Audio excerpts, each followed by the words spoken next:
आज की short analysis में हम डिस्कस करेंगे रिलायंस इंडस्ट्री स्टॉक के ऊपर। आज की एनालिसिस दोस्तों एक अल्ट्रा शॉर्ट टर्म एनालिसिस रहेगी। ये एक तरह का स्विंग ट्रेडिंग एनालिसिस है और वो लिहाज से दोस्तों पोजीशन का जो होल्डिंग पीरियड है वो मैक्स टू मैक्स 2 से 4 दिन का ही रहेगा। और क्योंकि इसमें होल्डिंग पीरियड हमारा शॉर्ट है तो वो लिहाज से दोस्तों टारगेट भी इसमें कम रहेंगे, 2.5 से 3% के रहेंगे और हमारा स्टॉप लॉस भी छोटा रहेगा। जनरली दोस्तों हमारे जो टारगेट 20-20, 25%, 12% जैसे होते हैं डेली टाइम फ्रेम के अंदर बड़ी चार्ट पैटर्न ब्रेकआउट होती है और उसका होल्डिंग पीरियड भी दोस्तों 1-1.5 महीने का होता है। लेकिन यहाँ पर ऐसा केस नहीं है, ये एक स्विंग ट्रेडिंग है तो इसका होल्डिंग पीरियड 2 से 4 दिन का ही रहेगा और स्टॉप लॉस भी शॉर्ट रहेगा और टारगेट भी शॉर्ट रहेगा। और दोस्तों ये स्टॉक को अगर आप देखो तो अगस्त 2024 से करेक्शन के अंदर था। मोटा मोटी देखो तो महज 1.5 महीना इसने करेक्शन में बिता दिया और उसमें भी दोस्तों एक सिंगल जिगजैग पैटर्न बनाकर करेक्शन को कंप्लीट किया है। और दोस्तों इसमें कोई भी हमारी बाय सेल होल्ड रिकमेंडेशन नहीं है, ये प्योरली एजुकेशन पर्पज से आप लोगों से मैं अपना पॉइंट ऑफ व्यू शेयर कर रहा हूँ। और सेकेंडली दोस्तों कोई भी इसमें कॉल पुट ऑप्शन नहीं करना दोस्तों, डेरिवेटिव्स बिल्कुल भी नहीं करना, चाहे ये शॉर्ट टर्म एनालिसिस क्यों ना हो दोस्तों। क्योंकि दोस्तों कभी टारगेट हिट होने में स्टॉक साइडवेज जाकर टारगेट हिट करता है तो वो लिहाज से दोस्तों आपका बहुत बड़ा टाइम ठीठा रहता है ना, वो बहुत बड़ा दुश्मन रहता है सेलर कॉल बायर और पुट बायर्स लोगों के लिए। तो वो लिहाज से दोस्तों कॉल पुट से दूर रहना, वो सिर्फ ऐसे प्रोफेशनल के लिए होता है जो स्कैल्पिंग करता है और उन लोगों के लिए ठीक है और हेजिंग के लिए भी ठीक है, लेकिन वो चीज़ बुरी नहीं है। लेकिन अवॉइड करना, ये ट्रेड के लिए मैं रिकमेंड डेरिवेटिव्स बिल्कुल भी नहीं करूँगा। और हम सीधा जाते हैं अभी चार्ट के ऊपर। दोस्तों आप लोग देख सकते हो कि ये टॉप था जहाँ से करेक्शन स्टार्ट हुआ था और यहाँ से कुछ इस तरह से downward sloping parallel channel stock के अंदर बनी थी। और जब तक स्टॉक ये डाउनवर्ड स्लोपिंग पैरेलल चैनल में था तो स्टॉक ने प्राइस वाइज करेक्शन दिया और यहाँ पर back to back lower lows hit हुए। दोस्तों अगर आप देखो तो पहला लोअर लोज यहाँ हिट हुआ, सेकंड लोअर लोज यहाँ हिट हुआ और थर्ड लोअर लोज यहाँ हिट हुआ। और जैसे ही दोस्तों ये downward sloping parallel channel upside में ब्रेकआउट हुई, इसने मल्टीपल हायर हाइज को ब्रेक करके उसके अबाउ सस्टेन क्लोजिंग देकर कंफर्म कर दिया करेक्शन कंप्लीटेड। यहाँ पर भी दो बड़ी चीज़ मिली, डाउनवर्ड स्लोपिंग पैरेलल चैनल को अपसाइड में ब्रेक किया जिसकी वजह से straight downside price wise fall आ रहा था वो अल्टीमेटली रुक गया और इसके जो लोअर लोज थे वो फर्स्ट टाइम हाई राइज में शिफ्ट हुए क्लोजिंग बेसिस पे, जो हमें कंफर्म करता है कि स्टॉक के अंदर करेक्शन कंप्लीटेड और ये अभी अपसाइड के लिए रेडी है।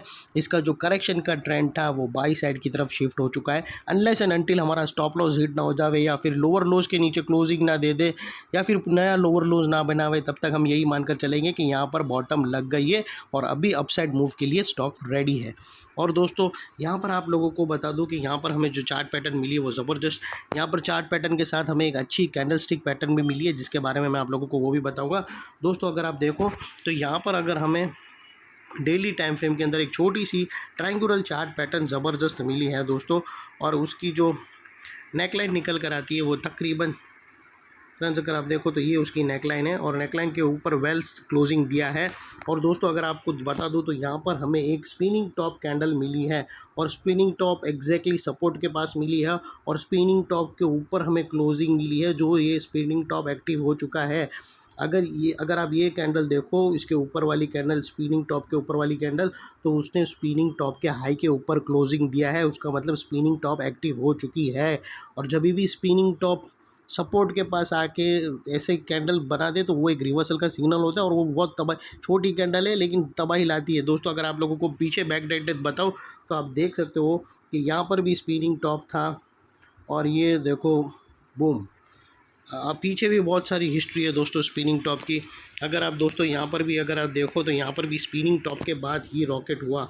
अगर आप देखो तो यहाँ पर भी स्पिनिंग टॉप, ये ऊपर और पीछे और भी बहुत सारे हैं दोस्तों जहाँ पर ये यहाँ पर भी अगर आप देखो तो यहाँ पर भी सेम स्पिनिंग टॉप, इसके ऊपर क्लोजिंग, स्टॉक ऊपर। तो दोस्तों ये स्पिनिंग टॉप, ये कैंडल स्टिक पैटर्न है, चार्ट स्टिक पैटर्न नहीं है।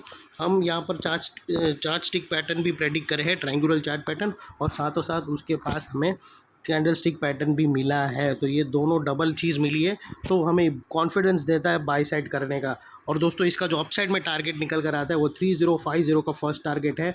और दोस्तों एक और बात सुन लेना कि अगर 3050 और अगर 3050 नहीं उसके ऊपर 30 रुपया और ऊपर 3080 के ऊपर डेली क्लोजिंग मिल गई तो इसके ऊपर एक बहुत बड़ी चार्ट पैटर्न ब्रेकआउट होंगी और इसके अंदर और भी टारगेट अपसाइड में रिवाइज्ड होंगे और इसको डबल धमाका में भी आप कंसिडर कर सकोगे। लेकिन 3080 के ऊपर डेली क्लोजिंग मिलने के बाद। और दोस्तों यहाँ पर अगर आपको स्टॉप लॉस रखना हो तो यहाँ पर ये जो फर्स्ट ब्रेकआउट कैंडल है उसके लो के नीचे क्लोजिंग बेसिस पे अगर स्टॉक तुम्हें क्लोज होता हुआ दिखे तो उसको सिंसियरली स्टॉप लॉस दे देना। और दोस्तों ये जो ट्रेड है वो 2 से 3 दिन का ही रहेगा। तो 2940 के नीचे अगर क्लोजिंग मिले तो सिंसियरली स्टॉप लॉस देकर ट्रेड को वाइंड अप कर देना चाहिए। तो तुम्हारा स्टॉप लॉस देखो तो अगर ये आएगा दोस्तों इतना, और आपका रिवॉर्ड देखो तो दोस्तों इतना अच्छा खासा रिवॉर्ड है, ऑलमोस्ट 1:2 1:1.5 के आसपास आराम से मिल रहा है। और यहाँ पर सीधा सीधा कोई रेजिस्टेंस नहीं है, सीधा टारगेट की तरफ जूम हो सकता है ये स्टॉक। और दोस्तों नेकलाइन के पास का ये एरिया ऑलरेडी इंपॉर्टेंट है, मल्टीपल चीज़ हमें ब्रेकआउट होते हुए मिली है, downward sloping parallel channel upside में ब्रेकआउट होते हुए मिली है, लोअर लोज हायर हाइज में शिफ्ट होते हुए मिले, कैंडल स्टिक पैटर्न मिला है, चार्ट पैटर्न मिला है। तो दोस्तों ये एरिया अभी तक जो एक रेजिस्टेंस था वो अल्टीमेटली स्ट्रॉन्ग सपोर्ट बनकर खड़ा है। और जब भी स्टॉक सेलिंग प्रेशर फेस करेगा तो जब नेकलाइन को रिटेस्ट करने आएंगे तो एटलीस्ट एक बार तो नया पर फाइट होगी और नेकलाइन का ये एरिया सामने आएगा और अपनी वफादारी निभाएगा और स्टॉक को अपसाइड में पुश करेगा या कंसोलिडेशन सीधा स्टॉप लॉस हिट नहीं कराएगा। अगर गैप डाउन होता है तो बात अलग है, लेकिन अगर स्टॉक सीधा सीधा आ रहा है तो ये एरिया सामने आके एक स्ट्रॉन्ग फाइट देगा और कंसोलिडेशन करेगा और उसके बाद दोस्तों उसके नीचे क्लोजिंग बेसिस पे तुम्हारा स्टॉप लॉस रहना चाहिए। और अगर हो गया तो दोस्तों सिंसियरली स्टॉप लॉस देकर ट्रेड को वाइंड अप कर देना। अच्छा खासा ट्रेड सेटअप है, अच्छा लगे तो अपने एडवाइज़र को पूछकर ज़रूर कंसिडर में करना और चैनल को ज़रूर लाइक शेयर सब्सक्राइब करते रहना फ्रेंड्स। थैंक यू, जय हिंद।